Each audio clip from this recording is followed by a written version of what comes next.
What is up, everybody? Welcome back to the Unusual Suspects special Thursday episode, making up for the Tuesday we missed. Thank you all for being here. I am Connor Walcott, your host for the day. Let me introduce the people at the table with me. Humberto Bolert, who you may have seen on the PBD podcast. Thank you. Killing it over there, but you know he humbled himself enough to come sit at the table with us, so we appreciate him. I'm a ride or die for the show. And we love you for it, buddy. Also with me is Drew Sherbach, host of the Freedom on Fire podcast. Drew, how's it going? It's going excellent. Thank you guys for having me back. And how are things going with your show? So we were supposed to be launching at the end of this month. I have my first interview booked with Judith Baker, the girlfriend of Lee Harvey Oswald. So that should be fun. We're going to be doing that in February. That'll be the first Fantastic. interview. That is the Freedom on Fire podcast. Go over there and subscribe. And our fourth panelist for the day, Ilan Mualem. Welcome back to the show. Tell me how it's going with all 47 of your businesses and fighting channels.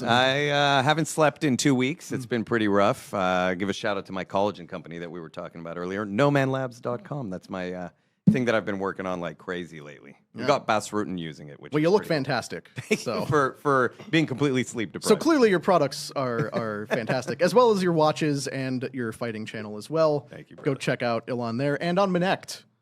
If you haven't subscribed or haven't picked up Minect, you can chat with all of us over there. But on today's episode, we have a lot to get to. Top story being Signalgate, and not the Signalgate where the Pentagon accidentally included some undercover reporters in their chats about strikes on other countries.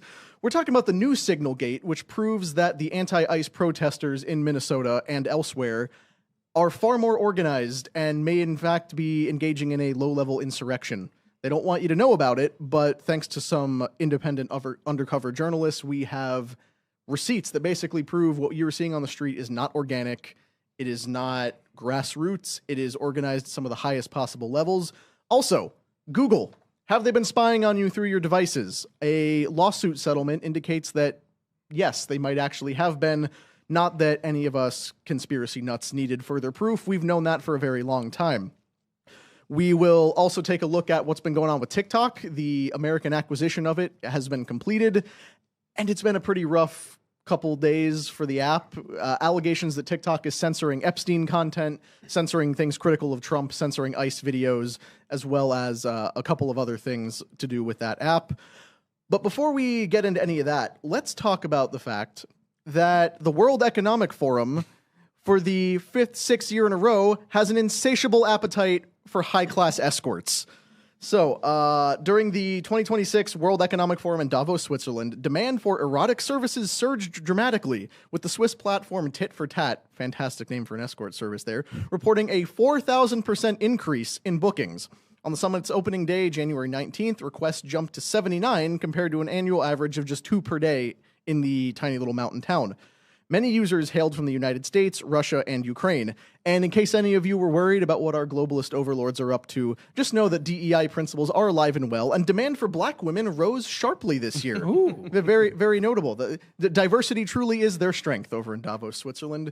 It's worth noting that prostitution is completely legal in Switzerland. However, there are still concerns about human trafficking funding the industry, because sex workers on the platform Tit for Tat are often not professionals, but rather students, teachers, or travelers seeking extra income from the influx of global elites, including CEOs and political figures.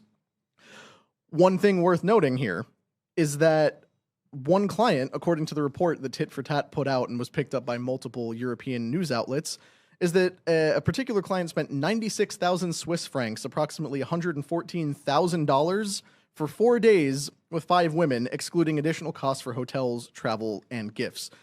So, guys, first of all, are you surprised to hear that our globalist overlords love high-class, expensive hookers? And where do you stand on this? What are your thoughts? I think it's kind of sad how unsurprising it is that, it's not a matter of shock that this came out. It's like, oh, all right, well, that's not... I mean, maybe the 114,000, in my opinion, was a lot of money. Me and Drew were debating this. Yep. That's on the low side. It's $4,000 a night per, $4,000 a night seems high to me, but I guess if you're a globalist elitist if you can afford to go to Davos, I'm sure you can afford that. You got that. I guess my question for you guys is, what is a professional escort versus someone who's like a student who travels and then does this? That's a great question. Do they have a degree, or is it like you put there in an like education service for hours, you finish your escorting? internship, you put in your 100 hours under a pro? I feel like the dress is more expensive and you got to buy them dinner first. What I think is crazy is the 2 per day that they had previous. Because in my head, it's the same guy twice a day, every single day, and this is just what he does. Like, as much as we despise our global elites, this happens all across. You know what I mean? Whenever you have a SHOT Show that just happened in Vegas, like it goes up. Whenever you have any big gathering of men, women with the oldest profession in the world will flock. All right, Money. Maybe these are more expensive women, but and maybe in Vegas you can get a $300 deal for their ordeal. You know what I mean? Didn't the RNCs crash Grindr this past presidential election too? I heard about it was that happening alleged more that than there was a once. lot of Grindr activity during the RNC. Whole different kind of thing going on some at the log DNC. cabin Republicans making a very strong showing for Trump this year. And then on the professionalism side, like this is my guess. I've never been to Davos or hired a $4,000 woman of the night. But What's the most expensive woman of the night you've ever hired? I've never hired a $40 woman of the night. not at all. But what I'm assuming is that these people have a lot on the line and a lot to lose. Like if you see how they treated the press, all right, around Davos, like they will have people follow you around. Like the kids from Rebel News, they had security on them 24/7, even going to the bathroom. So I'm just doing the math here and assuming. I think they call them professionals because they probably sign NDAs and. Oh, that makes sense. And they're because I mean the biggest premium for these guys I think is privacy. So and I don't know, like that's what I assume. Like, Yeah, I mean that's accurate actually. In a lot of the reporting, it's reflected that because, like I said, this has been going on since at least 2020. That was the first time they noted the surge in requests for escorts, and it's happened every year since. Most of the women who come out and say, "Yeah, I was there," they say they have NDAs. They won't disclose who they were with. They won't disclose how much they were paid. So there is a very big privacy aspect in this, but I'm not at all surprised that this happens. It's wealthy, powerful people that's going to attract women who are willing to sell themselves and men who are willing to engage in degenerate behavior. You remember, I think it was like last year, there was a bunch of sexual harassment claims made against Klaus Schwab and other members of the leadership of the WEF. So Squashed by NDAs also. of course. But apparently they were all in a group chat. People who left the WEF because of these things, they formed a WhatsApp chat where they would complain about it. And I think I noted at the time we talked about it on the show that yes, the World Economic Forum is full of the kind of employees that would fake sexual assault allegations against someone of 100%. power to get money. But it's also led by the kind of people who would be the creepy employers who would sexually harass their 100%, yeah. employees. So it's a very mixed bag over there. I feel like the whole theme with this story is people that usually get whatever they want continue to get whatever they want when they're in Davos. This is just what they're into. I'm more shocked that we have girls that are going as low as $700 a night. That's what's crazy to me. If you're a billionaire and you're only paying $700 a night, like that's crazy. Get the back girl. Yeah. But I don't. I don't like the whole Davos thing. Like I at least I want some mystery when it comes to our global elites overlords. No, they're doing it out in the open. They don't have on that. YouTube. Yeah. Like we always go back, and I bet you guys done it as well. There's always a Davos clip.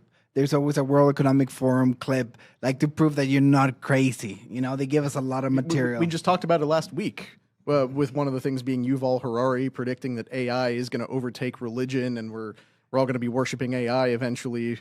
Isn't there a thing, by the way, where they talk about how people who are going to do something terrible always, for whatever satanic reason, give away It's clues? called karmic retribution. And the theory goes, according to the people who believe in it, that the Satanist elites or Satanists at any level have to in some way tell you what they're about to do before they do it, or else karma comes back at them and harms them in the long run. So they'll do things like, the satanic pedophiles that run Hollywood will make a movie about the evil thing they're doing, and then they go do the evil thing, but because the movie counted as a disclosure, they're immune from consequences. It's a very complicated thing if you dig into those theories, but people say it's out there. I mean, they definitely do tell you what they're going to do. A lot of the time, I just tell people, just listen to what they're saying. If you're wondering what's going on, just listen to them. They have, if they're telling you to your face, trust what they're saying. So, and a lot of people are like, it's so weird because when they actually do tell us to our face what they're doing, people find ways to like rationalize it versus if they just kept it secret, people would probably discover it and be more freaked out about it. It's almost like a reverse psychology tactic. Oh, like, I'm going to do this terrible thing to you. You're like, give me the a World break. Economic Forum is running roundtable discussions and tests about global pandemics a few years ahead of a global pandemic. That certainly had nothing to do with it. The Great Reset, the Agenda 2030, where you'll own nothing and be happy. They put all this stuff out there. They're very willing to tell you. So and then for some reason we're crazy for saying how the new gods will be AI, transhuman. They tell you right to your face. He called us a class of useless eaters. Yeah. I am a useless eater, to be fair. Rob, well, he's not here. I won't give him a hard time. Never mind. Go ahead. He was too good to be on the show because he had to fly off and do important things in Washington, D.C. Left the rest of us to pick up the What do you slack think? for him. What's the increase in demand? 4,000% increase in bookings Over standard rates, a jump from 2 to 79 because the town is very small. This is the numbers are kind of out of control. All right, let's say I was just doing the math. Between 11 and 12,000 people live in Davos. Usually 2,000 to 3,000 people participate in Davos. That's a 25% increase in population. Wow. And we have a 4,000% increase in demand for the services. To be fair, though, you only had 2 per day. And like Drew said, it's probably the same horny dude. Yeah. Or 2 horny dudes. Yeah. Versus you're getting in people with a ton of money who are just there. And remember, to... those are the only bookings that are like confirmed through this one platform. Anybody who, who has outside solicitations maybe brings their own women with them from I'd parts imagine. Unknown. A lot of private relationships probably in that industry, sure. I imagine. And they just said a that- quick text message is a little easier on Signal rather than in an app. And they said that women were walking around who were escorts in business attire and stuff like that. They could have gone out to like these events and you wouldn't see it on a chat group. It's or you all wouldn't at see it from a hotels and service. resorts, and it's a simple thing of, hey, if you're in the area, buy a plane ticket to Davos, get a nice cocktail dress for $200, sit in a hotel lobby until some head of state picks you up. 100%. It's probably good business if you're into Doing that. selling yourself for money. Well, allegedly, during the same time, Grindr activity jumps between 25 and 35%. Wow. It's a modest jump. It's a modest jump. Which It's not like the DNC. Yeah, the idea that people would be using a gay dating app in Davos, like they're here to help plot out the future globalist takeover of the planet, but also they're going to use a dating app. It's probably not going to be as big of a jump, but although I'm sure the staffers probably have a good time because you got to think every person who's there brings probably at least 5-10 people with them. Some probably They're more. actually very strict, and ask me how I know. They're very strict with that. I mean, we'd love to have our people inside Davos someday to actually figure out what goes on, but I just want Davos to go away. It's boring. Shout out to Black women for keeping our billionaires happy this year at Yeah. Davos. Yeah, So thank you, girls. how Thank you. diverse and representative. Good job. Well done, well done. They say diversity is our strength. Davos proves it by Much respect to having Davos. diverse tastes. Much respect to them. Racism is True truly heroes. dead. The globalist elites are now thirsty for black women. I think we've made it. Anything else on that? This is a weird one, just because again, the saddest part of all of this, which I think is a great representation of our times, is just how our ethics have completely fallen apart to the point where nothing surprises us anymore. This is like really low on the scale of stuff that doesn't surprise me. Every day there's stories even 10 times more extreme than this that don't surprise me anymore. Yeah, this is the least surprising thing I heard. Maybe this is the solution to the toxic workplace culture. Maybe that's what they're enacting. This is the new policy moving forward. As we increase the amount of hookers, we'll have less toxic behavior inside the WEF when everyone's presenting. You will own nothing and be happy because everyone will have hookers on the street. Yes, maybe that's the solution to stopping the globalist elites. Just have them constantly spending money. I'll buy into climate change if that's the promise for everyone. But these people in general, their goal of thinking they can help everybody or they can like forge a destiny of like massive populations. Like I try to keep to myself all the time. I only give like my opinion when it's asked for. And then I always preface it like, if I was you, like I always start with, if I was you, if I was in your case, this is what I would do. You know what I mean? Like, it's just like so rich that I don't know. Because you have faith in God to lead things forward, and they believe they are the new gods. So everyone there wants to replace God. That's how I see it, 100%. Well, to go Their into own morals. politics and stuff like that, it requires probably some base level of sociopathy to think that you are the guy who's going to fix everything. And that's even for like members of Congress. To look at the problems of the world and say, you know what, this needs me. It needs me at the front of it, and that would fix everything. So I'm going to run for public office. You have to be some baseline narcissist sociopath. And then to ascend to the levels of where you are attending the World Economic Forum, speaking at the World Economic Forum, that's truly God levels of narcissism, to think that like you are the one who is going to drive the solution to every problem the world is facing. Because what do they do every single year? They identify whatever the biggest problem is and then come up with ways to solve it. In years past, monetize it more than solve it, perhaps. Exactly. Years past, it's been climate change, it's been global pandemics, everything that seems to happen because of what they planned at the meeting, not that they're trying to fix it. And then this year, AI was the biggest one. Yeah. That was like their whole theme of what do we do with AI. So you have heads of AI companies, guys like Yuval Harari, who are trying to work AI into religion to replace the useless eaters. They are planning out how they are going to profit off of whatever problem they will create in the coming year, and basically give them access to us. Do you think it's that superficial, though, or do you think it is kind of a spiritual thing? It's a mixed bag. I think the closer you get to the top, the more spiritual and conceptual it becomes, because you have businessmen there. Yeah. Like Anthony Scaramucci is not going to Davos for like dark satanic metaphysical reasons. Yeah. It's probably just to make money. But then you get all the way to the top, like there are forces behind Yuval Harari, Klaus Schwab, other people like that are much deeper than that. Oh, 100% Harari's a dangerous man. And the other thing that pissed me off, since I wasn't invited to the next show, I'm gonna do a whole recap of the Davos situation. Like this facade of like getting based in Davos. Like I think it was such a sad spectacle to see everyone clapping because they were making a little bit of sense. They were talking like a little bit more reasonable. And then you realize, Connor, that the underlying reasons and how they operate things, this left-right politics thing, this woke nationalist, sovereign, whatever left-right conflict you want, it has nothing to do on the vein that they're thinking about. You know what I mean? Mm-hmm. Right. They're all small, useless useful for them tools to control populations. Like, guys are, doing their thing, like against ICE on the streets. Like that's a piece on the board.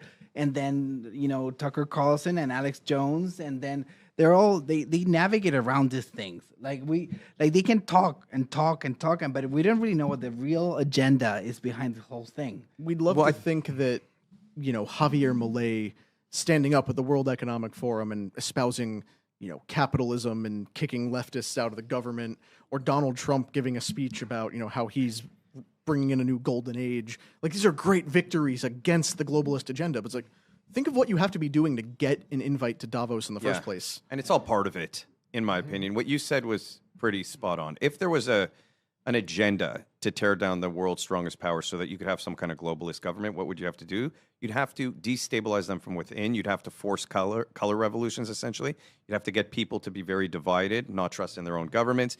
Every single thing we see step by step. Who's the Russian guy who said if we were going to take over in the 50s, right? He said if we were going to take over the United States, we would Yuri something. Yeah, I don't Yuri Bezmenov. And he was like, these are the steps we would take. And by the end of it, you would hate your flag. You'd be fighting each other.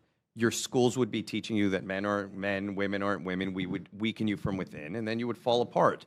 And that's been a consistent kind of theme that I've noticed happening. So I do believe there's like a bigger agenda tied to, you're right, ICE. This feels so orchestrated, everything. It brings us to the next subject. Yeah. But it all feels orchestrated to me. It doesn't feel organic. And I think that's a big problem. I think people are getting sucked into tribalism that's orchestrated. But and then again, and I know what you're saying, but I think the solution to all this is more tribalism. Really? Yes. Well, I mean, because right, fair enough. I agree. Because what's the alternative? The alternative to tribalism is collectivism. No, but I've been saying it from day one. The only solution, and maybe it's going to sound corny and cheesy, the only solution to it is we bring our country back to faith. Everyone's so offended by the idea of bringing God back into school. That's a major solution for it, in my opinion. I know it comes across to people who don't like religion as, I don't care, I want separation of church and state. We're a Christian country. I stand by the fact that we're a Christian country. People should be going to church. People should be finding faith, and we should reintegrate it into society. And I think it solves all these identity problems we see, all these divisions we see can fundamentally be solved through that pathway. So, again, corny, but I really do believe it's the answer. It's the only answer. I can't disagree with that, but I feel like our teams should be more based on our class. And I feel like that's what's always been missing from this tribal thing that's going on. Like George Carlin said, you keep the lower and middle classes fighting with each other while they run off with all the effing money. And he's got a whole bit about it. It's called The Fundamentals of Change, I believe. It's amazing, or our differences. And I think that's what it really needs to be based on. Like, that's what our tribe, like, we should all be in a tribe, but regardless of what we believe in. Like I told you earlier, I struggle with Christianity. I'm this close from saying I'm a Christian. I want to be. I want that. But at the same time, I think you and I are still on the same team against when we're looking at the WEF or when we're looking at the globalists and we're looking at the things that they're trying to do to us. I think you guys have more in common with me than I have with anybody over there. That's very true. What George Carlin is funny that you brought that reference. I know where it is from. What he's describing, political theories describe it as an anarcho tyranny. Right? So you have anarchy on the bottom percentile of the population. I mean, you have anarchy in the top percentile. I mean, and you have tyranny on the bottom. So basically, everyone that's rich enough, they can do whatever they want. Yeah. They never have any consequences. And everyone that is in the top, like in the bottom 5%, can do whatever they want, and there's no consequences. So like those who can't afford to litigate or legislate have consequences, and those who you see the cases of this guy. It's like, remember that beautiful girl is so sad that she got murdered. Irina Zarutska. Remember that guy had 14 time let back out on the street. Let back out on the street. There are no consequences for that guy. So when you're in that echelon of society, like those guys, they go around like murdering, going back to jail. And that's why they warn you about. You know what? They keep a little level of like savages on the bottom so they can dictate. They can be tyrants on the top. You know what I mean? So they have you nicely squeezed in with like power on the top and chaos on the bottom. You know what I mean? And they keep on squeezing the middle class people that obey the law, pay their taxes, go to church, raise their children. Between those two groups, and it's very effective. I must say, it's very effective. Yeah. The ICE story feels entirely connected to all of this. Oh, it absolutely is, because in between all these meetings where our globalist leaders are planning out how to kickstart global crises and crush the average working man, they go out and they get pleasured by a diverse array of prostitutes. But one of the things they've clearly been coordinating is how to use mass unchecked immigration to destabilize every nation that might even pose a possibility of stopping them. So if you've been paying attention to the news, you will know this guy, Alex Pretty, in the streets of Minneapolis, was shot and killed by ICE. A lot of debate, a lot of protest over what happened. Not a lot of pretty. It's not a particularly pretty thing. It has been a pretty messy situation with a variety of factors at play, including, whether ICE was justified in even interacting with this guy. Did they walk up to him? Did he accost them? Did he have a right to have a gun at a protest? There have been a lot of claims thrown out. We'll talk about a lot of them. Even the gun itself has been implicated, right? Yes. Because this is that SIG that goes off and discharges. Much of it seems to be the fact that the Sig Sauer P320 is a piece of garbage gun that will fire by itself, as we've talked about before, and we'll touch on that in a second. But the primary thing I want to discuss right here at the top is the claim that this was a peace-loving community servant who was a nurse at the VA and loved humanity and was just out trying to make a difference and do good for humanity. Because we have received new footage that shows this guy was clashing with ICE more than a week before he died in a very violent fashion, no less. So let's take a look at that footage and see if this changes our perception of what Alex Pretty was up to. This is a moment the news movement filmed on January 13th in Minneapolis, showing a man who appears to be Alex Pretty interacting with federal immigration agents 11 days before Border Patrol shot and killed him. Our footage was analyzed by the BBC, whose facial recognition technology confirmed his identity to a 97% degree of accuracy. On the morning of January 13th, our team received a tip that federal agents were blocking a street at the corner of East 36 and Park Avenue in Minneapolis. We arrived around 10:15 a.m. We saw observers shouting at the agents as they walked back to their vehicles. When they started driving away, the man kicked their taillight. An agent then got out of the vehicle, grabbed him, and pushed him to the ground.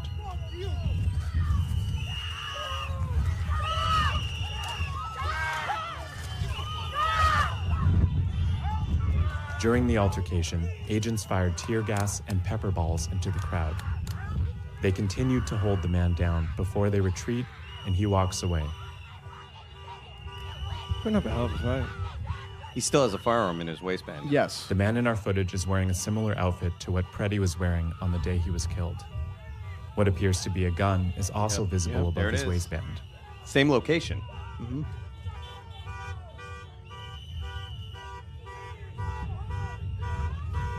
What a weird place to carry. So we can cut the You're gonna footage hip there, carry but or you can appendix see carry. that this guy was, first of all, armed Yeah. the entire time, and also prone to violent altercations with police and ICE specifically. Now, Drew, you made a comment about the Ford Explorer earlier. Yeah, so I don't want to I don't want to discredit him as much as I want to discredit the kick. My Ford Explorer taillight falls off on the highway sometimes, so it doesn't take a lot of impact for that bad boy to come off. Just wanted to throw that out there. Well, I mean, if you look at how the guy was built before the media AI gasified him to make him look more chiseled and handsome. And He was handsome, actually yeah. a pretty skinny guy who didn't look like he would have had to kick a car very Kind of look like hard. Jewish me, to be honest with you.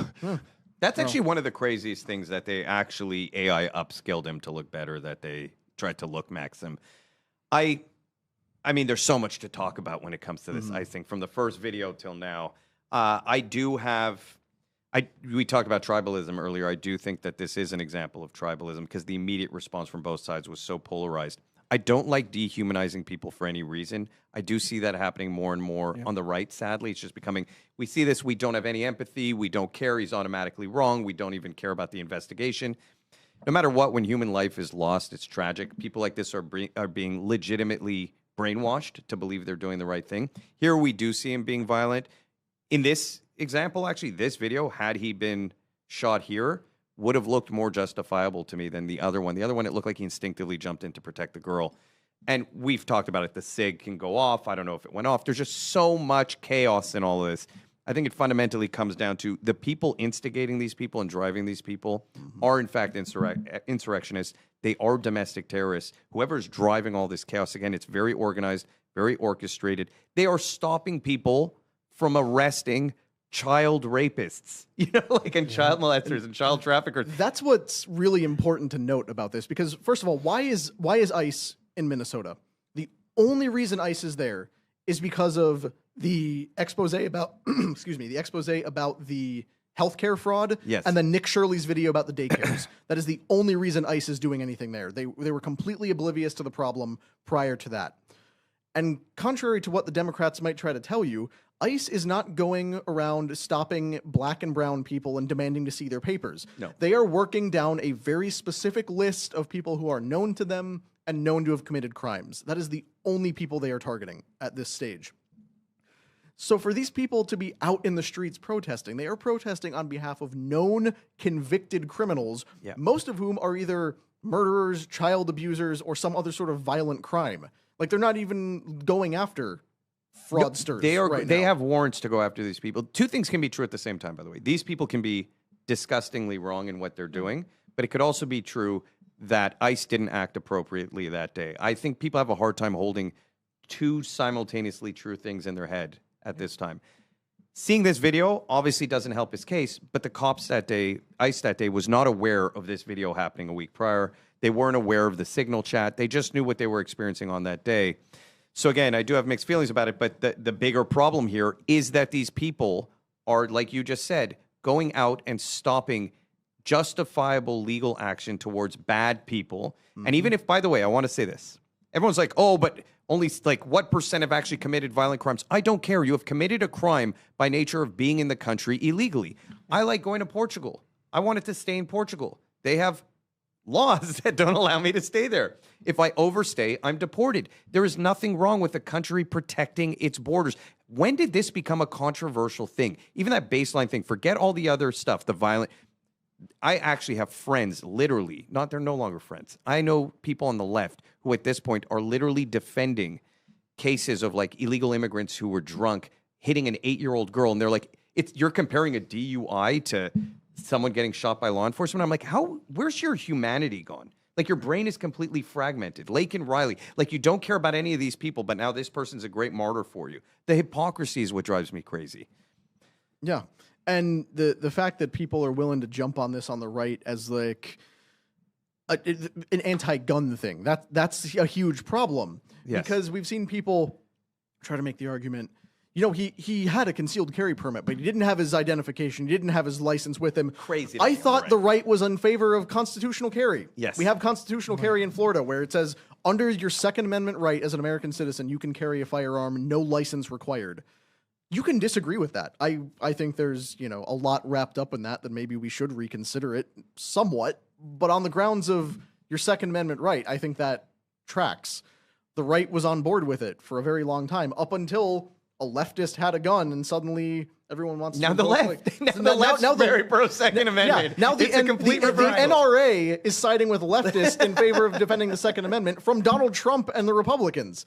So it's completely upended, and it's opened the door to extremely hypocritical arguments. I've seen people try to say, how is this any different than Kyle Rittenhouse? Well, first of all, Kyle Rittenhouse wasn't there to accost law enforcement. He was carrying an AR-15 for self-defense. Yes. To protect civilian businesses. No. Apropos of nothing, he shot into a crowd, and 2 out of the 3 people he hit were registered sex offenders, so make of that whatever you will. They martyred those people too. I was like, the left has to choose better martyrs. One of them had kidnapped a woman and kept her in his basement or something like crazy. See, this is the worst thing for the left, is that all the people who keep getting killed by these incidents are white, and they can't do anything with it. Yeah. They need a new George Floyd, but nobody who matches the right demographic is out protesting these things. It's all angry white liberals. And the left has painted themselves into a corner where they can't be mad when white people die. And, you know, they try to make the comparison of how you say you can't have a gun in a protest. Look at Mark and Patricia McCloskey. They had guns at protests and they were speaking at the RNC. Mark and Patricia McCloskey had a protest come into their yard where they were then threatened, and they retrieved their legally owned firearms from the house to defend themselves. On their own property. On their own property. I agree with his right to have the gun no matter what he's doing, but at the same time, like, you got to think about it, like, from a functional standpoint. What's the point of having that gun if you're going to cause violence? Like, I feel like he was a victim before he even got shot, just from the level of brainwashed he clearly is, and the amount of hate and rage he had towards these ICE officers that are trying to do their job. So, like, I have no sympathy for him at the same time, though, because he was getting very aggressive with them. But I just, to carry that in doing what he's doing, and to carry that while enacting violent behavior, I think is different than just having it with you when you're on a protest with a sign. You got a and you're loaded chanting. gun and 2 spare magazines. So- and you're LARPing as a militia member who's deliberately accosting police officers. That's a different thing than carrying a gun for self-defense. Yeah, he's obviously going out and He's an causing agitator. property destruction. He's an agitator, 100%. If you bring your, so I'm with you 100%. I've been very angry at my friends on the right who've been like, don't bring a gun to a protest. Bring a gun to a protest. You have the right. I'm very pro Second Amendment, so I'm the worst person. But when you have a gun, you have responsibility. Just like when you're in your car, you have responsibility. Having the right to carry something does not acquit you of responsibility of your actions when you have it on you. You cannot confront law enforcement by smashing their car up and then having them get out and stand your ground, by the way. He was like kind of still standing there. He didn't even try and run away. That's obviously an escalation. You're putting your own life in danger. But again, like you said, I don't even think they realize what they're doing anymore. At this point, everyone's a Nazi to these people. And if I truly believed today that we were living in Nazi Germany, it's hard to even rationalize that concept. But if I did, then the notion that I could get a firearm on me, what is the other alternative if you've truly been brainwashed to believe everything going on right now is literally Nazi Germany? Those people who are passing that rhetoric around, and then these signal chats and all this stuff, who are telling them how to assault ICE. We talked about it before. And you had said, I believe, 2 weeks ago, before all this happened, that they will find a martyr. Was it you who said it? You're like, someone else will die, Yeah. will be a better martyr for them, and they will hold that person up to sow more division. What Is you need for the exactly next what level happened. to elevate this and escalate this to the next stage. You They need a martyr. sacrifice people. They are literally They sacrificing like these create the powder keg and the circumstances for the martyr to organically arise. But nothing about this is organic. This is all intentional. This is an answer, like you said, to the exposés we had about the Somalis. They saw the opportunity. They mobilized these people. They brought them in from out of state. And hopefully soon we have proof of all of that too. The actual out-of-state actors that have migrated there. And when this just for video this. when this video dropped, what we ended up with was the thing they try to do every single time one of these martyrs is killed in the line of a protest, where first they tell you everything about this person's backstory matters. They were a loving parent. They worked a public service job. They were a caring, compassionate person who wanted to make the world better. Cub Scout one time. And then they're revealed to have actually been a pretty terrible person. And you're told nothing about this person's backstory matters at all. All that matters is the circumstances of their death. Renee Good, we were told she was a mother dropping her children off at school. Turns out she didn't have custody of the kids. There had been all sorts of abuse allegations with her and her lesbian partner. The whole family came out and said, yeah, she was kind of terrible. Same thing with Alex Pretty. We were told he was a dedicated public servant. He was a nurse. Turns out he quit his nursing job and scrubbed his entire social media presence in order to go begin doing this. Because he was radicalized. Yeah, he got radicalized, quit his job, and started doing all this. Didn't his parents like express concern that Yeah. they saw a total change in Yeah. his career, Exactly. his personality, and everything? But now we're told none of that matters. We're told that, oh, actually, it's irrelevant what he was doing for his job. It's irrelevant what his flaws It were. is always irrelevant. So here's the honest, consistent take: that on the day, you can only take into account what ICE knew. What did ICE know? They know that they've been under severe threat. They know that they've had. I saw a picture of someone who, like an ICE guy, whose finger was bitten off, literally bitten off. So that's savagery.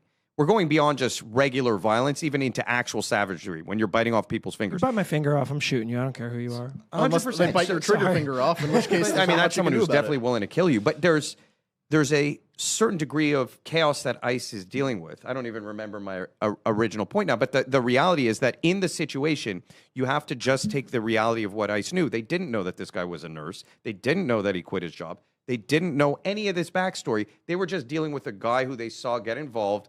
They pepper sprayed the woman. That's what I looked at. That's what I didn't find justified.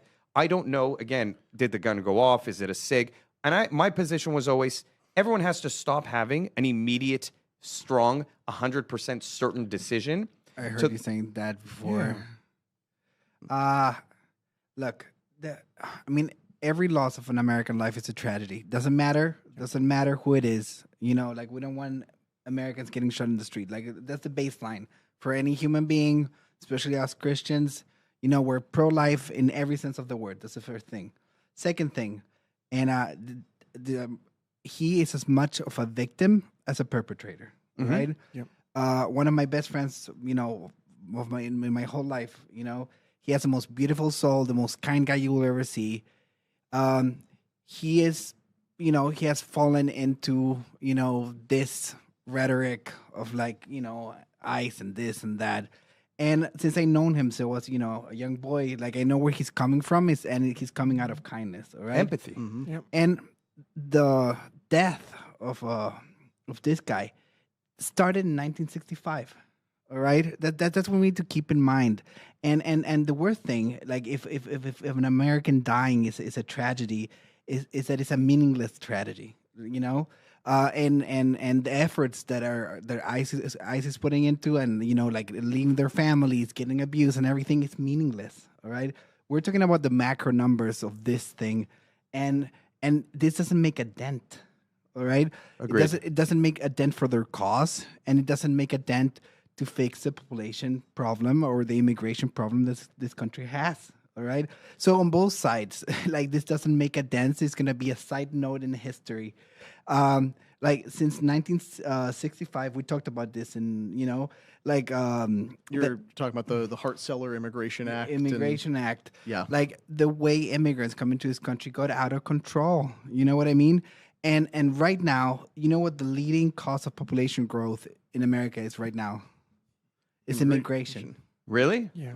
Like Oh, yeah. there's more They're the only people. ones having babies. Yeah, and There's more people moving here than the people that are born Americans. Legal immigration or a combination Both. of the two? Both. Hart-Celler was the deliberate legal demographic replacement of the United States because it was post-Civil Rights Act, and it was determined that the current demographic makeup of the United States is not diverse enough, it's not tolerant enough. We need to begin importing people from the rest of the world. It basically put a cap on white Europeans and neighboring countries and opened the floodgates to the third world. It's where we got India, Africa, the Middle East, Far East Asia, all of them basically uncapped levels of immigration, and it's how we ended up where we are.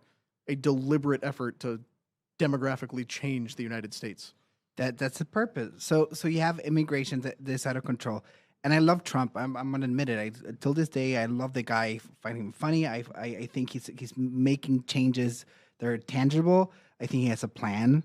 Not everything goes according, but and I'm not blaming it on him. Like nobody in this country has the stomach to do what it has to be done at the scale, speed, and violence that it has to be done. You know what I mean? Yep. Like in order to I wish he would increase the scale and speed at which it was being done. That's my biggest critique of him, is that his numbers are way too low. But the United States population will not tolerate the kind of thing. It's not only up to him.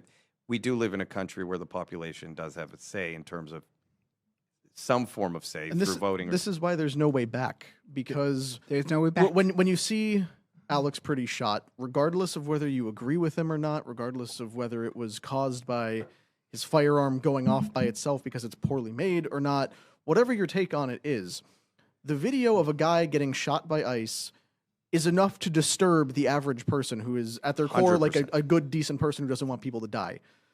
So what is necessary to walk us back from where we are is going to look a lot more like that than any of us are willing to admit. Because if there are, as estimated, roughly 100 million people in the country who do not belong here, who should be removed, 100 million, either through known gotaways, as well as people who have completely escaped the system, people who have come to the country legally but through fraudulent means. There's an estimated 100 million people who have been over the course of decades that have maintained residence here. Do you know what walking that back looks like? Well, it looks like a civil war. It looks there is no way back from that. And if you are going to even try to get close, it looks like tanks in the streets. It looks like door-to-door raids. Door And knocking, nobody presidential has ID. the stomach for that. Yeah. And probably with good reason, because you can't even fathom the brutality required for it. But what we have now are people who are basically hard enough to do the kind of action necessary, but they're held back from it. Because we need people who are willing to be on the cover of Time magazine, frog marching a crying immigrant mother and her 5 children back across the southern border. They need to be willing to be memorialized in that photo. What about seeing Americans die? Again, I think I can tolerate seeing. First of all, people don't even talk about it. The lack of empathy for the other end of it is what really bothers me. In other words, 80% of women who are brought across the border are trafficked as young as like 2 to 4 years old. These girls are sexually assaulted. 80%. Huffington Post put this out. The United Nations was handing out rape kits. It's crazy. Yeah. So that's like 80%. That's an insane. No one on the left cares. No one on the left cares that women are being raped. No one on the left cares that they're being murdered. All these people who supposedly care about human rights, that population of people in the country is helping that 100 million people. So it's more than 100 million people you have to deal with. We see it right now. They have to deal with not illegal immigrants protecting illegal immigrants. They have to deal with leftists who are acting psychotic defending them. So how do you go after your own population? Like that's an impossible task. You'd have mobs of people on the street. Exactly. There's no way to undo it. Yeah. And that's why what Humberto's saying is like, Stomach this doesn't put a dent on either side, because Alex Pretty lost his life for nothing because the left can't advance its cause enough to make a difference there. They're never going to stop immigration enforcement entirely under the current administration. But ICE is never going to complete its mission because what? It deports 100, 200 people. But it's an ideological battle. Yes. And what I will say is this. I don't care if it deports 100 people. If those 100 people are people who are like the people who killed Laken Riley and the other young women who were killed, 100 people is still good enough for me. Exactly. You get them out. I don't care. It's maybe not a dent on an actual measurable level, but it's a dent, number one, on an ideological level, and it's a dent to the families. I don't care if it's one family, it's a dent to the girl who won't be killed in the future by a drunk driver or who dies of cocaine laced with fentanyl or whatever the thing is. I don't care anymore. I just want it fixed, even on a small level. Like, that's enough for me at this point. And that's why when we see Trump still talking tough on it, but beginning to scale back the operation, when he says he has great phone calls with Tim Walz and Jacob Frey. Tim Walz and Jacob Frey have engaged in full-on insurrectionary, rebellious discussions against the United States government. Jacob's not even from there. He infiltrated Minneapolis and became a mayor after living in Washington, D.C., I'm pretty sure. Exactly. Like, I don't care what Fry says. He doesn't represent those people. The fact that Trump is having good calls with them rather than placing them with handcuffs and deploying 1,000 more ICE agents to the city, deploying actual military forces to regain control of what is clearly an insurrectionary state. If local law enforcement, by the way, won't help, then the federal government should step in and take action. Collectively, we're all owed 100 million first-class tickets to their country of choice, wherever you want to go. I don't care where you're from, where you want to go, jump on the plane, we'll have ICE accompany you, and see you later. But this was what was established by Abraham Lincoln during the Civil War. And we can debate the Civil War all day.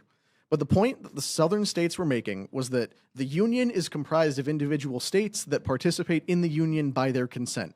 When the states no longer want to be in the Union, they can withdraw their consent and leave anytime they want.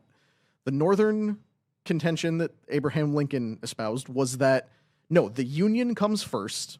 All the states participate in it, but the Union is the primary entity, and no state can leave the Union without explicit permission from the rest of them. Therefore, the states are in rebellion rather than just lawfully seceding. He deployed the United States military against people that, by his own estimation, were still United States citizens in order to stop them from leaving. So the principle we established was that when a state acts against the well-being of the Union, the federal government's response is to send the military to regain control of the rebel state. You can disagree with that decision. That's still debated very hotly today. It's the whole states' rights issue. But given that that's the principle we're under, why is Donald Trump not saying Tim Walz has declared his state as an open insurrection against the United States? He is now placed in handcuffs. There is a military takeover of Minnesota until such a time as a new government can be installed. If we can go grab Maduro in Venezuela, why can you not grab Walz in Minneapolis? It shouldn't be that hard. Well, it's not that it's hard. It's that, again, you talk about the population stomaching the... But, of course. But it's not, I mean, I Combating the rhetoric that follows it is what's hard, right? I think that's an understatement that nobody can stomach this. Also, if you run the numbers, it's impossible. I mean, nothing is impossible. But then if you had to run an economics analysis of getting everyone a first-class ticket to where they belong, there's not enough airplanes and there's not enough money available to the federal government to do that. Would it save money if the planes didn't have to land before they disembarked everybody? Then we bankrupt some airlines in the process. Ryanair sweeter. could probably accommodate Ryanair is like in the history of humanity, we have never moved 100 million people. Never. It has never happened. I mean, the largest movement of human beings in the history of the planet has been immigration into the United States. True. So those 4 years, and over 61 years. So it took 61 years, and so that's one thing. And then most of these immigrants, not most of this immigrant, but a good section of these immigrants, they're way above replacement rate. All right. So if we stopped it right now and nobody got in, you're still losing. Yes. You know what I mean? And you're losing this battle so fast that even if you not only stop it, but you go down 10%, they're going to replace 20%. Yeah. All right. Yeah. So if you see the math of this, and I actually feel very sad about this kid that got killed or guy that got killed. You know, because it's not and funny how you use that word consent. All right. Power is predicated on consent. All right. That's one of the first ideas of the book we were talking about, Beautiful Trouble. And once a large enough segment of the population doesn't consent to power, that's when we're in real trouble. I've said this now, I feel like we're teetering on the line of something more extreme. I've heard people say, no, we're there now. I'm like, we're not, because people don't know what it really looks like. And I think a lot of Americans also are detached. We're talking about immigration. A lot of people are detached from what the world outside of the United States and some of these countries is like. My mother had to escape Iraq. It's a very different ideology, a very different world over there. And the notion that people can just integrate into our society, which is almost like an attack on myself because I'm saying my own mother's Iraqi. Yeah. But, there are obviously on a wider stream, like, if you fundamentally believe that the United States should be a Sharia state and we're importing, we see it in Europe, how Europe is being completely destabilized by this. The UK is a lost cause. Like, in the end of the day, it's not wrong to have national pride. The countries in Europe that are going to survive are countries like Poland, Hungary, that are just saying, no, we're done with it. That's it. Those two. Literally, that's literally it. I mean, like, But compare the rates of I was crime thinking in of those a two. third, and I'm like, nope. The rates of crime in those two countries to the rest of Europe, and it shows Yeah. the benefit of harsh immigration enforcement. Like, And you have to head it off before it gets to where we are now, because there's basically no way back from it. We can walk it back 5, 10, maybe 15 years, but any further than that, and we're talking about fundamentally transforming the very makeup of the United States. And what I was saying with Tim Walz and Jacob Frey actually engaging in insurrection, let's turn our attention to the signal leaks that Cam Higbee picked up on, because this really is what clinches it. Independent conservative journalist Cam Higbee claims to have infiltrated multiple encrypted signal group chats used by anti-ICE activists in Minneapolis. He posted a viral thread about this. It's staggering what he was able to uncover. So huge shout out to Cam Higbee. He does great work and really puts his neck on the line for getting these stories. But he has found screen recordings and detailed analysis of the group's alleged purpose, tracking federal and immigration and customs enforcement agents and Border Patrol to impede their operations as they attempt to deport people in Minnesota. He described spending days undercover, documenting structured coordination across city zones to spot, confront, and intercept suspected federal vehicles. He even found they have roles assigned to people in these chats, where they include mobile patrols driving around to search for potential federal vehicles, stationary monitors, foot patrols, plate checkers who cross-reference licenses against shared databases, dispatchers who coordinate calls. Basically, how these signal chats work, they cap at 1,000 people. They delete every day or two to try to make it impossible for anyone to actually track what they're doing. And they run 24/7 dispatch services where there are people in voice chats working in shifts. They hop in, they receive incoming calls about where ICE has been spotted. They put out the call to everyone in the chat. They mobilize ground forces. This is, without exaggeration, low-level insurgency tactics. And to reinforce that, I have something written that I found very compelling by a guy by the name of Eric Schwalm, who is a former Green Beret, who did an analysis of this entire thing. And I'll highlight some of the quotes he has here in this very lengthy thing he posted on Twitter. It's his whole analysis of what's happening. But as a former Special Forces warrant officer with multiple rotations running counterinsurgency ops, both hunting insurgents and trying to separate them from sympathetic populations, I've seen organized resistance up close. From Anbar to Helmand, the pattern is familiar. Spotters, cutouts, dead drops are the modern equivalent, disciplined comms, role specialization, and a willingness to absorb casualties while bleeding the stronger force slowly. What's unfolding in Minneapolis right now isn't protest. It's low-level insurgency infrastructure built by people who have clearly studied the playbook. He goes on to explain how they do it based on what's called salute, which this is the thing distributed and intercepted by Cam Higbee in those chats. You see down there, the salute acronym is size, activity, location, uniform, time, and equipment. These are the reports they give. They identify where the people are. They say how many ICE agents, what they're doing, where they are, what they're wearing, what time it is, and what equipment the agents have with them. These are all the exact same things that insurgent groups in the Middle East use to identify groups of soldiers and round up their people to respond. He goes on to say this is C2 command and control with redundancy, OPSEC hygiene, and task organization that would make an SF team sergeant nod in recognition. Replace ICE agents with occupying coalition forces, and the structure maps almost one-to-one to early-stage urban cells we hunted in the mid-2000s. These people are deploying legitimate terrorist tactics in order to track and harass ICE agents. They are trained, they are coordinated. The thing that really set me off when I was reading this is that they're able to run license plates. They keep an internal database of which license plates, which cars are registered to federal agents. The ability to run a license plate is not something just widely available to an average citizen, which means they have support. They have, and all it takes is one guy with access to some sort of government database of license plates who can sit at his desk for a few hours a day and just run requests for them while he's doing his day job. Honestly, now that they have the traffic cam set up the way they are, it could just be connecting it to an API too. You don't even have to have a person. If you just connect it to the API of those traffic cam software, then you don't even need the human. You know, there are two ways to win a war. You can win a war via actually winning the war physically, and you can also win a war by pushing it into such a dirty place that people, again, we were talking about stomaching it, just don't want to stomach it anymore, and then there's enough pressure on whatever the opposition is to stop. That's basically what's happened to the United States in every war we've fought since World War II. It's a great Vietnam, tactic. Korea, the Middle East, everywhere we go, it's fighting something like this until we run out of the stomach for it domestically and we just pull out. What? Sometimes we say mission accomplished.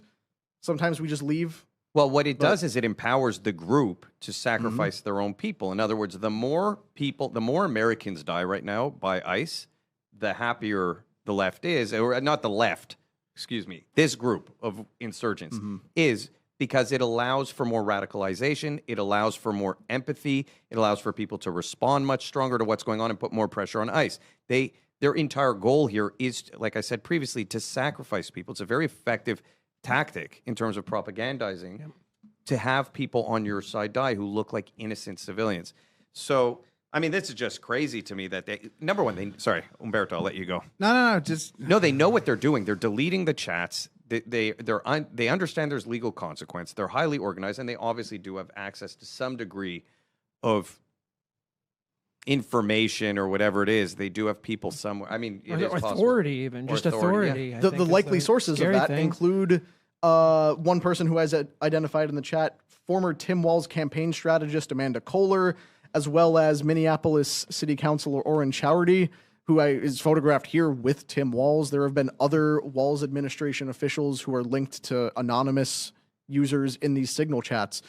This is government support. This is the state government running cover for people who are engaged in essentially insurrection. I think we need to be very, because the thing, if we get anything out of this segment, and the thing that worries me the most, having diffused an insurrection myself, not myself, but with a team of people having diffused an insurrection, we need to be very, I think the American public needs to know exactly where they stand on the map. So we need to be very precise with language, all right? You have insurrection, all right? Those are short-term, event-based. An insurrection could be, even though it wasn't, like the one they call an insurrection, all right? Yes. I didn't even want to say it, but it's a place. That's an insurrection, all An right? event. An event. The Boston Tea Party. That was an insurrection, all right? That's an insurrection, and it's within boundaries of time, and it's one event planned to stick it to the government. Then you have the second word, that is insurgency, all right? That is longer term, and when you come to the levels, that's where we are right now. You know what the third level is? Revolution? Civil war. Oh. Yeah. All right. And that's the other thing, people, you talk to your friends, they're like, oh, are we in a civil war? Are we there yet? Are we not there yet? Civil war is not a binary. And that's what the American public needs to understand. All right. You have levels to it. You have level 0, that's political tension. You have political tension. He said this, she said that, and it's political tension. Still no action to it. All right. Then you have number 2, that this is signs of being at level 2 towards a civil war. This is civil unrest, when you have riots and protests and all those things. Then you have low, and this is where we're at right now. We're at level 3. This is low intensity civil conflict. All right. And what are the telltale signs of that? You have repeated violent incidents. We're having one every other week. You have political assassinations, because everyone that thinks that this started the day this guy got shot. September 10th. Everyone that thinks it started it was November 24th. No, Who are we talking about now? We're talking about Trump or? Pretty. Oh, okay. I thought you were that talking was about like January. What day is it? 20. It was like the 25th. January. Yeah, anyone that thinks that this started January 26th, they have no opinion on the subject matter. All right. Yeah. This starts in the 1965 amendment. on this cause, because like they're gonna test the waters with every dichotomy in American society. All right, they tried gay, not gay. They tried meat eaters versus vegan. They tried anything that you can split. Yeah, into climate groups. change versus not climate. Climate change versus staying alive. You know, like anything. The two closest they got were Black Lives Matter versus pro-police and pro-Israel versus pro-Palestine. We forget how insane it got with the pro-Palestine stuff. Still isn't. We had people burned yeah. alive. Like there was a literal terrorist who burned people who were just calling for the American hostages to be returned. Then we had people shot outside a museum, and people were defending this in the country, saying it's good that they got killed. I'm like, was it a Marine that covered himself? Yeah, there was a in guy gas? who self-immolated out in front. oh yeah, of that the guy, Israeli Aaron embassy. Bushnell, Yeah, that was crazy. That's who again was a delusional protester who was involved in groups that may have been like this, at least in internet discussions, and also had a bunch of fringe sexual interests, because those are always the comorbidities with people like this. They are always mentally unstable, sexually deviant, and completely lacking in identity, which is why they swoop in and make them part of the group, because they know So they easy to they have radicalize, shock too. troopers essentially. I could never understand, though, that specific one when, again, I know the Middle East inside out, and I'm like, there's 600,000 dead people in Syria, 400,000 dead people in Yemen, 80,000 of which are children who are starved. You look at Iraq, you look at the Assyrians in Iraq and in Iran, the history of violence that's happening across the Middle East, there's like a hyperfixation there. I was like, this is for sure orchestrated, because even right now in Iran, all these same people who were violently protesting over Palestine have not done anything for the Iranian people, or protested or marched or changed their little profile or broken buildings or attacked people on the street. So like, even though there's a discussion obviously to have over Israel-Palestine and people can have strong opinions about it, the organized chaos we saw around it felt very like you're talking about, like it was a push toward chaos.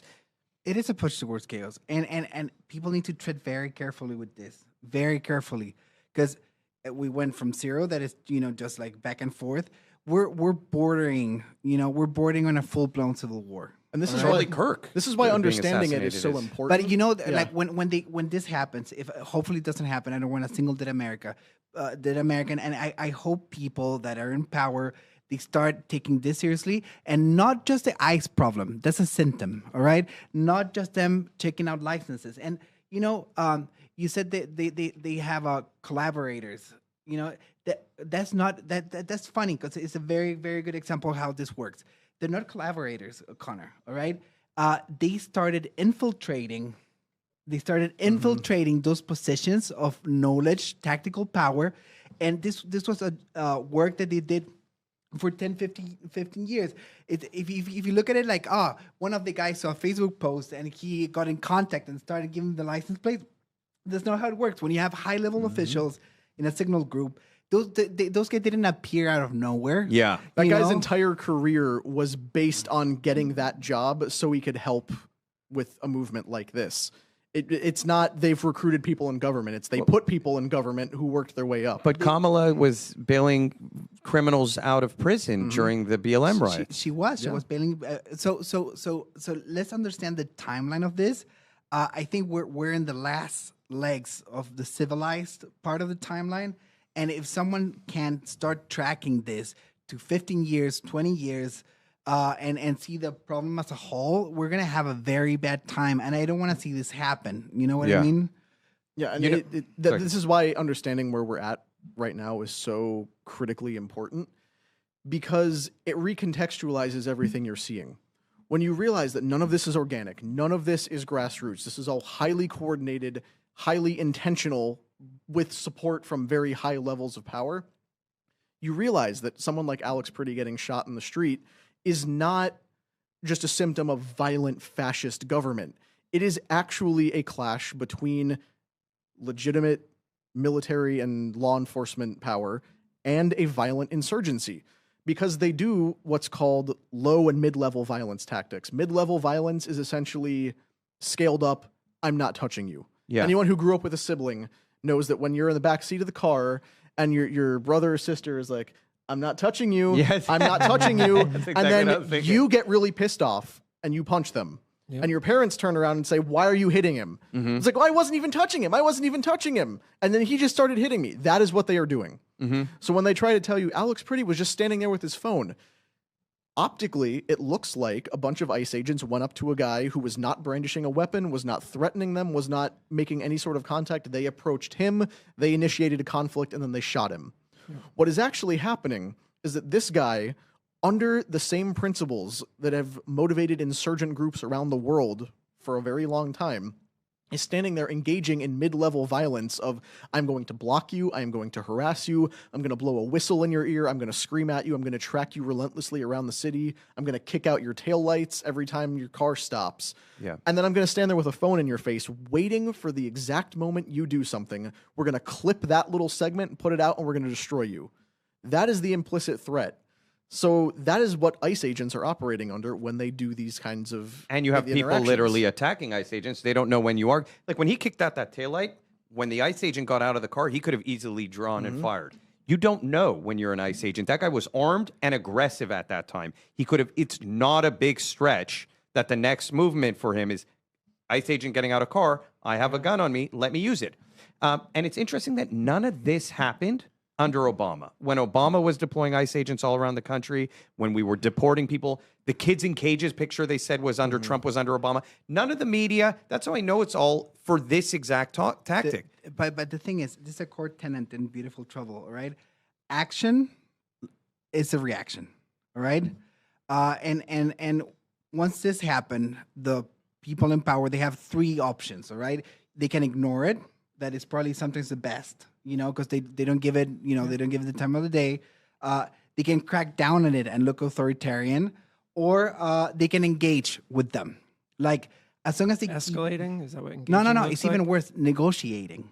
That's the worst. That's what Trump That's is what doing. we're having now. That's why when These Trump, phone calls are Trump is so- bragging about, I just had a great phone call with Tim Walz. I had a very good, productive phone call with Jacob Frey. You know what Jacob Frey is doing after these phone calls? Subverting the will of the He's American talking people. to Tom Homan and saying, we will not compromise on our status as a sanctuary city. We will not cooperate with immigration enforcement. We will not allow the immigration agenda to be enacted. Tim Walz, all he wants is to take over the Alex Pretty investigation with state investigators rather than federal. So they're both getting exactly what they want. Trump is promising to pull ICE out. Border Patrol is now taking over. Tom Homan has been put in place. They had Gregory Bovino moved out of the state. Kristi Noem has been sidelined. He has completely changed the scope and the leadership of the mission in Minnesota. And so we're heading down the more dangerous Yes. path of the three that were Negotiating presented. with terrorists. And Sweet. last thing, sorry for hijacking. The last thing I'm going to say, like, I don't think most people know what they really want. All right, this is not about immigration. Like what happened, it's not about immigration. It's not about ICE. It's not about this guy. Like people don't know because the objective of this, and this is my guess, all right, is something as big as getting rid of the Electoral College. Like it makes no sense if you look at things, or something as big as putting 2 or 3 new amendments in the Constitution. All right, these are little stepping stones. You know, It's a big change. Once they start negotiating, once they get institutional power, once they get voted in, like the goal is there. It's maybe put a new amendment. You know, maybe modify one of the amendments. Well, we've seen Maybe massive change. maybe write slope. write a constitution. Think of how we You know got what to I where we mean? are. The low and mid-level violence tactics of the civil rights movement, you won't hear that very often, but these are the tactics they used at the time. Charlie Kirk talked about got us the Civil Rights Amendment, which gave us the Hart-Celler Immigration Act, which is how we got all the people here in the first place. Yes. This has always been the strategy. And it has worked to catastrophic effect. So we need to be super careful because to this point, and I'm not sure, we don't know what we're defending. So you give Yes. them nothing. No, but Well, yeah. you do. That's why the NRA has always been like, sorry, that's what it is. That we're not going to give we, you an we inch. don't understand what the overarching objective Right. is. Yes. Like most countries, when these things happen, when you have a color revolution, you know what it ends? It ends on leadership? on an assembly to write a new constitution. What is a Yes. country? A country is a constitution. That's what it is. It's a like what defines a country is the constitution of the country. The rules we follow. Rules, who we are, our values, our principles. That's what defines a country. Like this can get as big as having them and have a new constitutional assembly. That's and 100% what they But want. you know how big this is? Like people, this Well, is look, huge. we don't give it We to were them. there's Huh? a parallel Who? universe. What? Who doesn't give it to them? Well, it's yeah, We don't that's the whole negotiate thing. with As them. it The keeps the president escalating and doesn't people want to tolerate less negotiate. and And less and less. well, Trump won't give it to him necessarily. Trump has 3 years, Yeah, and we now have people who are running for office promising that they want Stephen Miller and Donald Trump executed for what Yeah. they've done. Whoa. They are saying they're going to put every single one of us in jail, every member of the administration, everyone who supported the administration. They are coming back with a vengeance.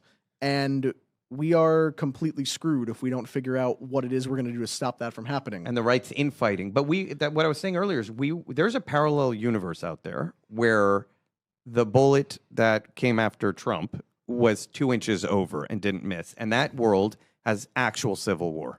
That world is in absolute chaos. We were that close. Yeah. You know, people don't realize that. It takes one moment. We're already an unstable society. It's why we see these kind of like heightened behaviors in general. People are insecure about all kinds of stuff. So I think it takes one event to change the face of America. You're saying it's a big thing, but it's a big thing that takes one action.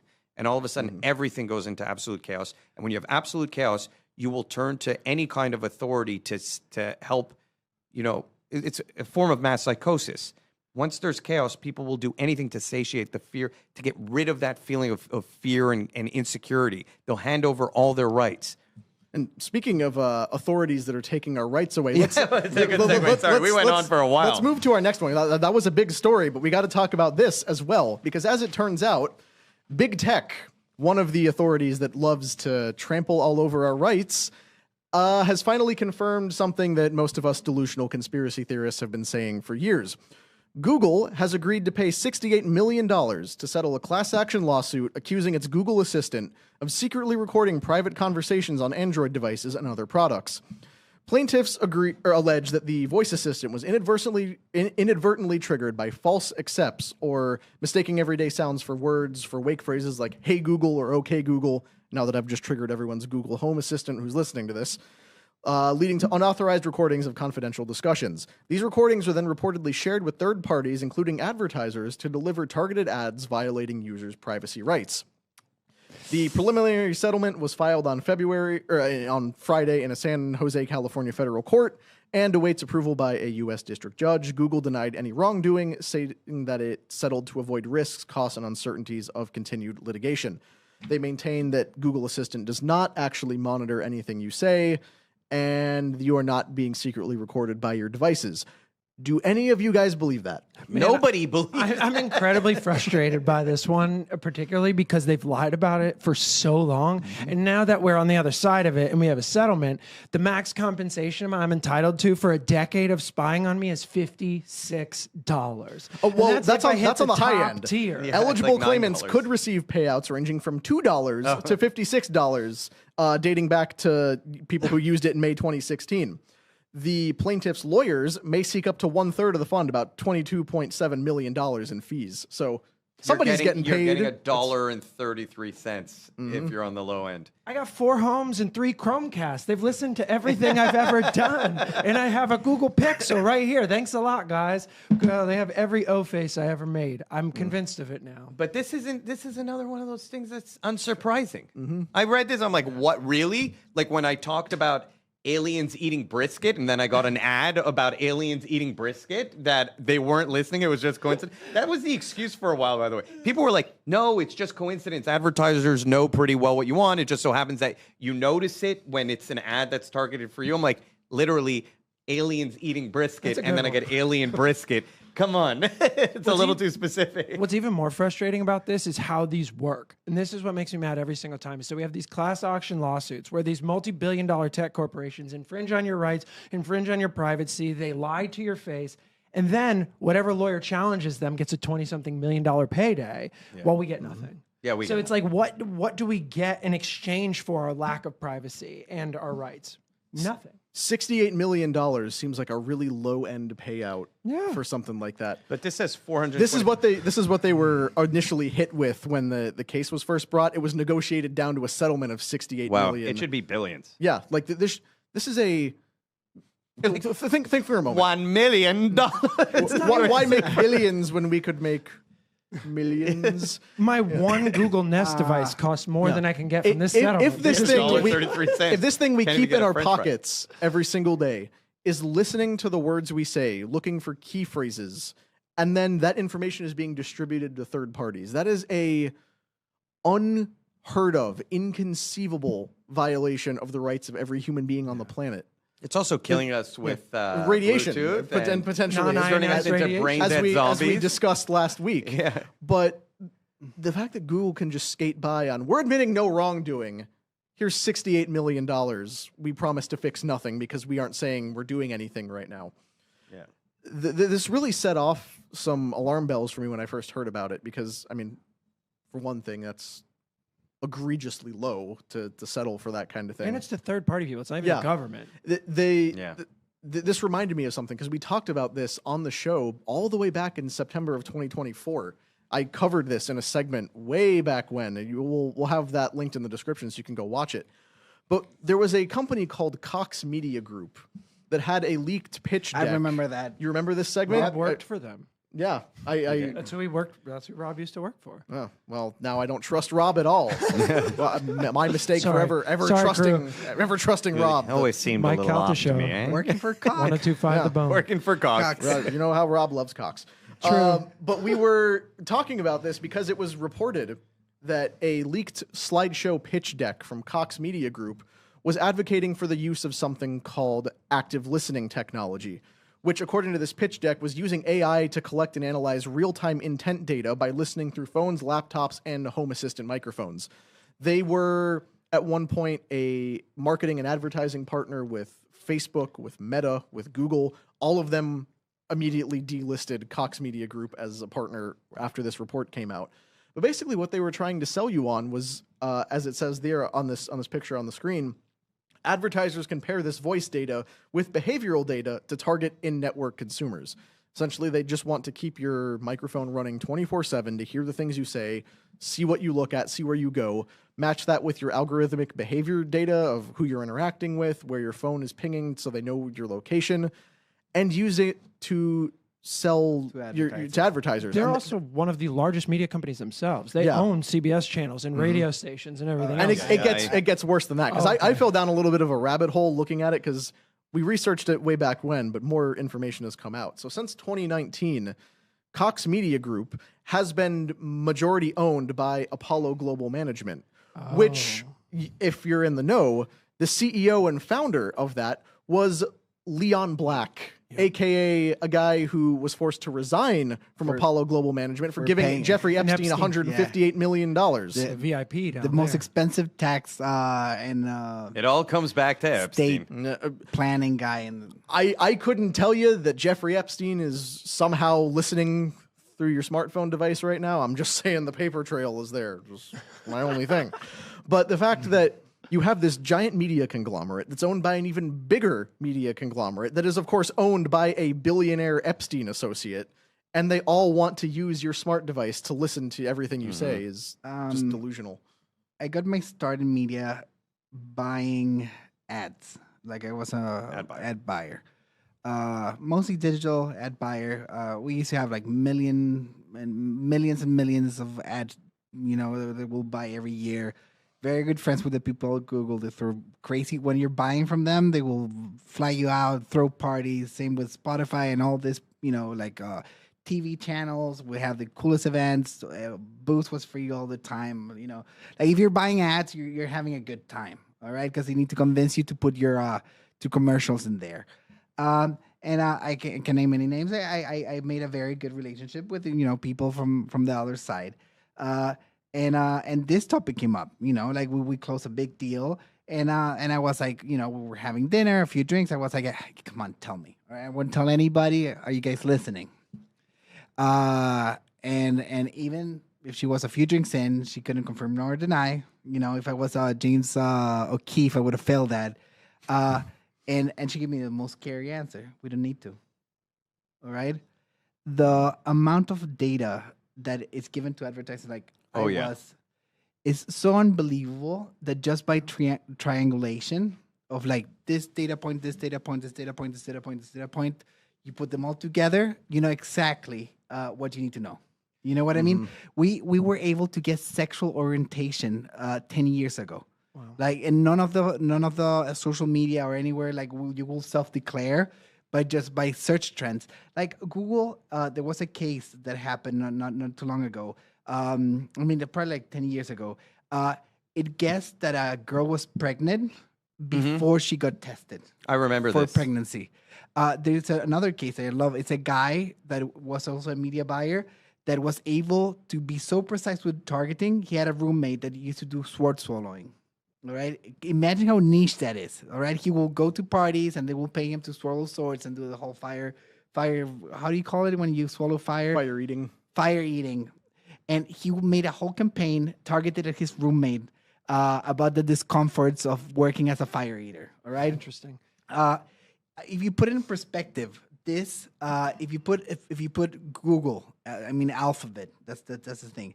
If you put it on a list by GDP of countries, it would be fifth.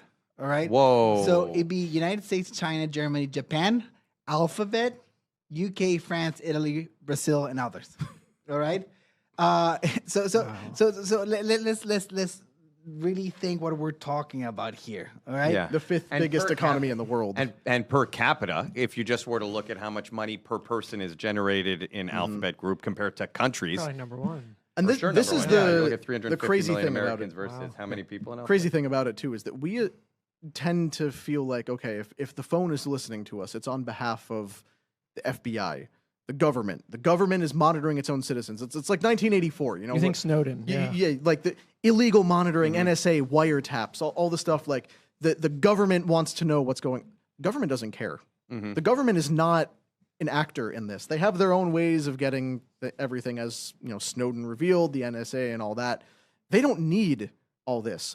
What this is for is advertisers, because we are not targets of political investigations and deep state crime stuff. We are the targets of advertising. Yeah. The corporations view us as economic widgets that they just need more data on so that they can advertise to us more effectively. We buy more of their stuff, and they put more and more active listening devices in our pockets because we pay them for it, and then they find out more about us. CMG posted this in November 2023. A blog post that has since been deleted, by the way. We had to go into the archives for this. Is active listening legal? We know what you're thinking. Is this even legal? The short answer is yes. It is legal for phones and devices to listen to you. When a new app is downloaded or updates, prompt consumers with a multi-page terms of use agreement somewhere in the fine print. Active listening is often included. So this is probably how they got away with it. This is through how their this is TV how they've apps and gotten radio apps. exactly. But there's actually a darker end to this, just because I've seen it with my own company where we gave pushback with my watch brand. We gave pushback to the women in, they wanted to put men in women's sports. They wanted to vilify men, toxic masculinity, all these big companies. They were losing money, a lot of these companies, on their campaigns. In Hollywood, a lot of these woke films lose money, but they keep pushing it. I think it's bigger than just advertisers. I think you look at investment groups like BlackRock and Vanguard, they're trying to socially engineer the future.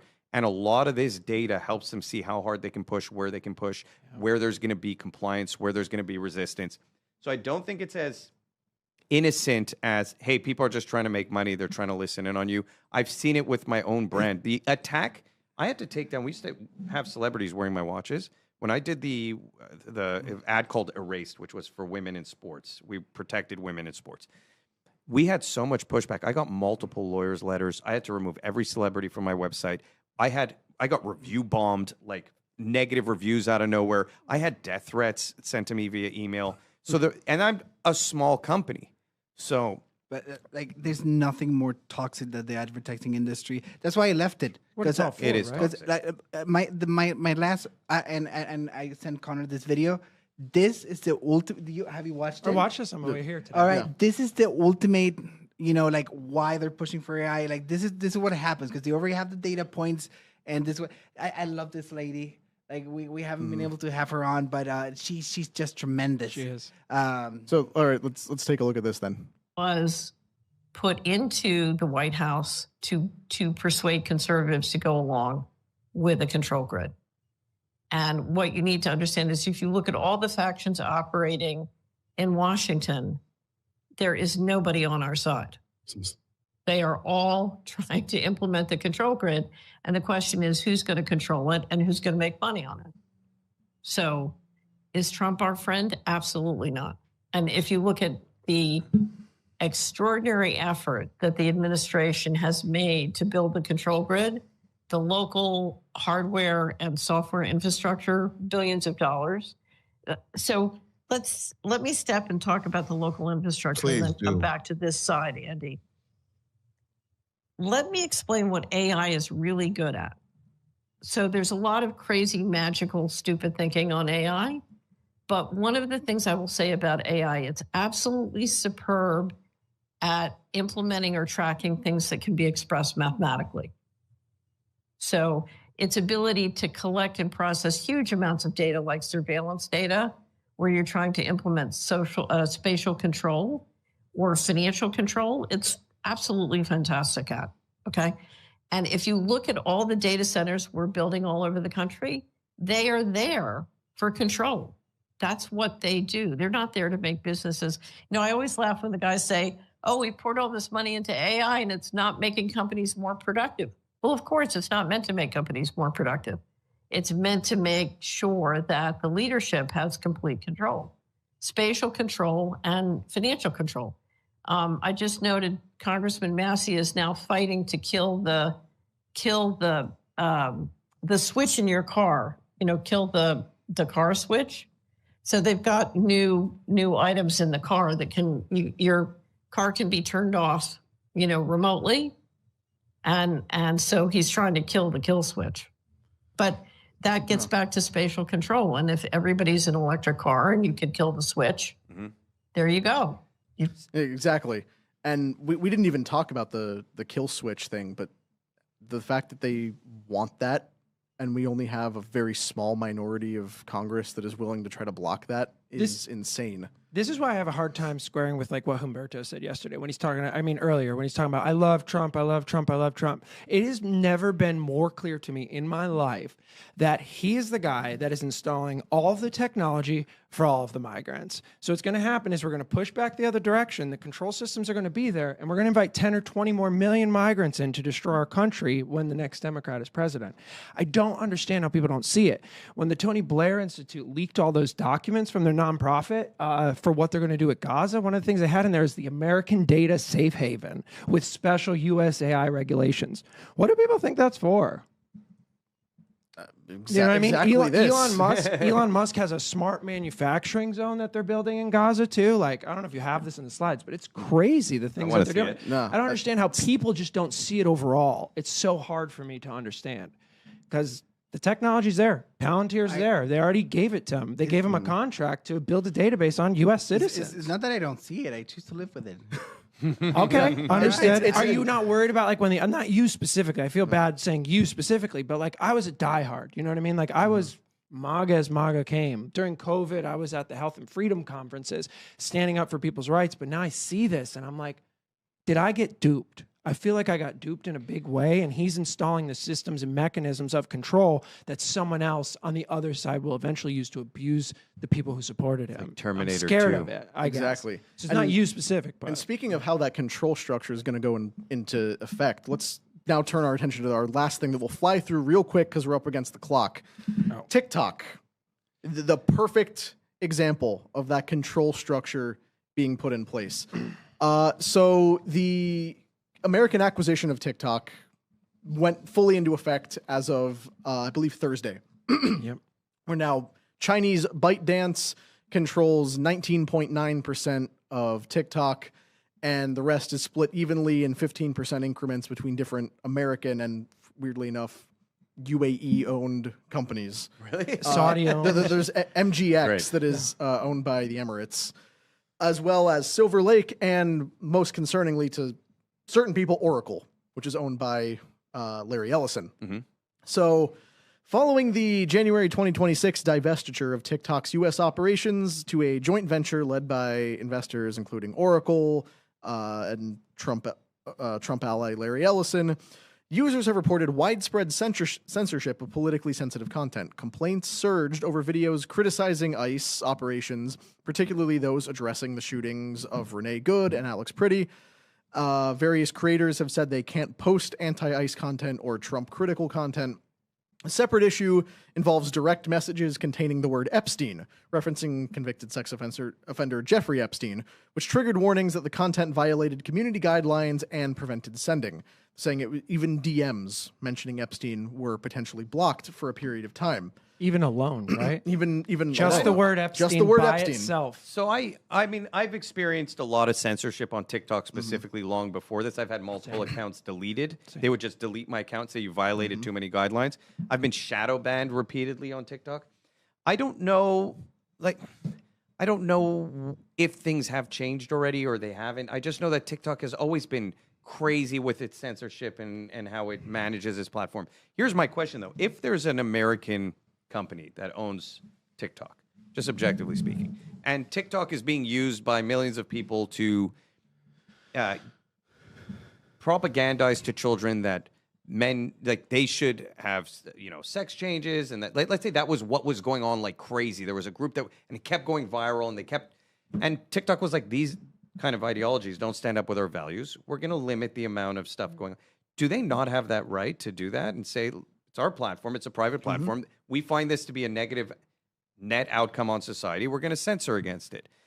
As long as the government's not involved, I understand. There's always been a problem for me with who stops a private company from censoring the stuff It's they don't the like. Section 230 platform versus publisher debate of, Yes. Do you have an obligation for this social media platform to allow all speech, or is it a private company that is allowed to crack down on whatever it wants? But then they have legal consequence when things come out that are... This obligation, or this debate arose when early last year they began censoring the juice emoji on TikTok for, It's older than that, though. It's from COVID. Yeah, the juice emoji was used to criticize the Jews, of like, it's the juice. I blame the juice for everything, and it was shorthand for that. They said they were cracking, and this was back when it was owned by ByteDance. Cracking down on platform anti-Semitism and everything. During the primaries, when Nikki Haley was running, you couldn't. So I did some experimenting on TikTok. I'd grow a page to about 50,000 people, and then they would delete it on me.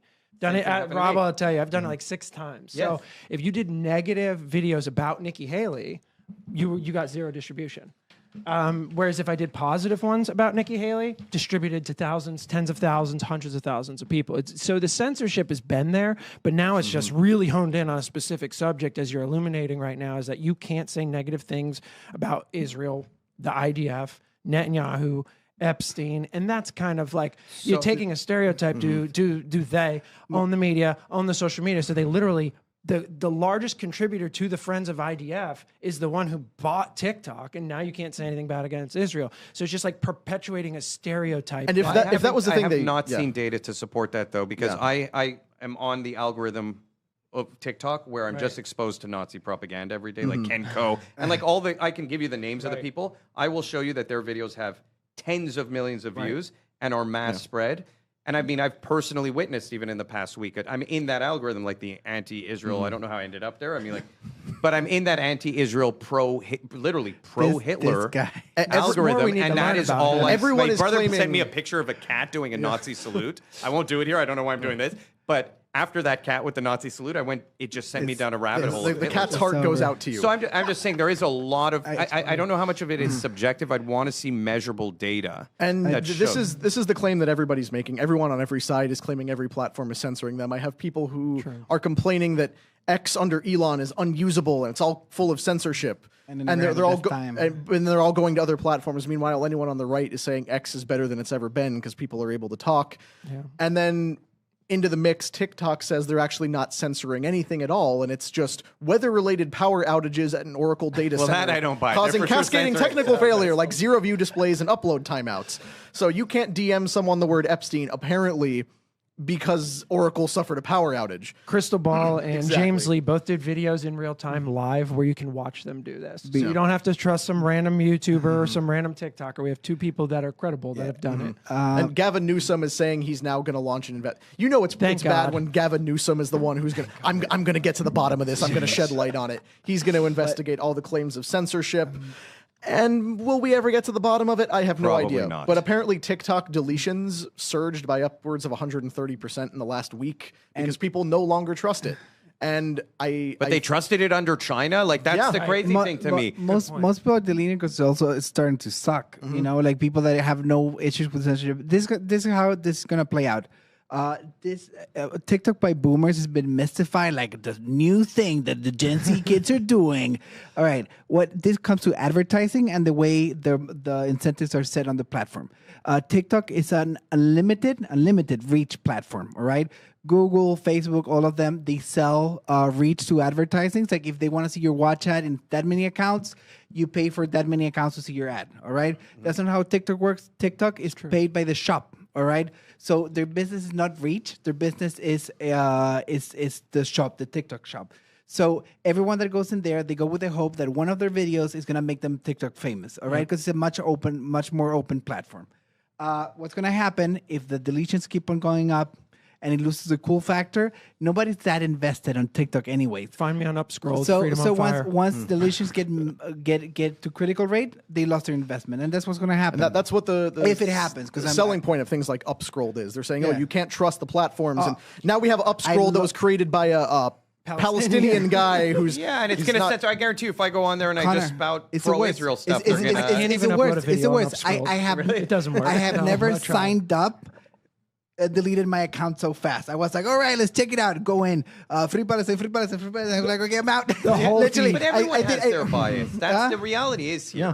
In the end of the days, it brings it back to that original question is if a person built up like if I had a company, what I was seeing on TikTok when China was in control of it, I saw videos comparing what they show people in China, children in China, Yeah. versus what they show people in the United States. insane. They were trying to destabilize our country. It's crazy. Still to me. trying. Don't forget. Yes, yes. and they still own 19.9% of Yeah, of I mean, TikTok. look, all of this is And that code is poison. It's And pure poison. here's what it boils down to. Whether TikTok is a specifically engineered digital weapon by China, or it's a censorship arm of the sinister Zionist cabal, TikTok is bad for you because it rots your 100%. brain, and we all know this. So get off of TikTok. Stay out of the For You That's feed. not going to get anyone off of TikTok, unfortunately. Yeah, unfortunately Or not. X But or- you know what? Maybe if all these censorship allegations make Gen Z stop thinking TikTok is cool, they'll move on to something else, and maybe we'll find something better to do with our time. But speaking of things we have to do with our time, my phone is getting blown up by people because our studio crew needs to flip this TikTok flip said this shut room up. over for a bunch of other stuff. Yeah. So, it's text from Larry Ellison says you're getting too cut out the You're getting too conversation. close. they have snipers waiting for us outside the building. On that note, we're going to go ahead and wrap there. Thank you guys so much for being here with us. Those of you who braved frigid winter temperatures and managed to have power and internet working to watch this, thank you very much. on ya. Stay warm. The rest of you, hope your power comes back on soon and you can catch up. When your power is reinstated and you are able to once again access the internet, you can catch us next Tuesday.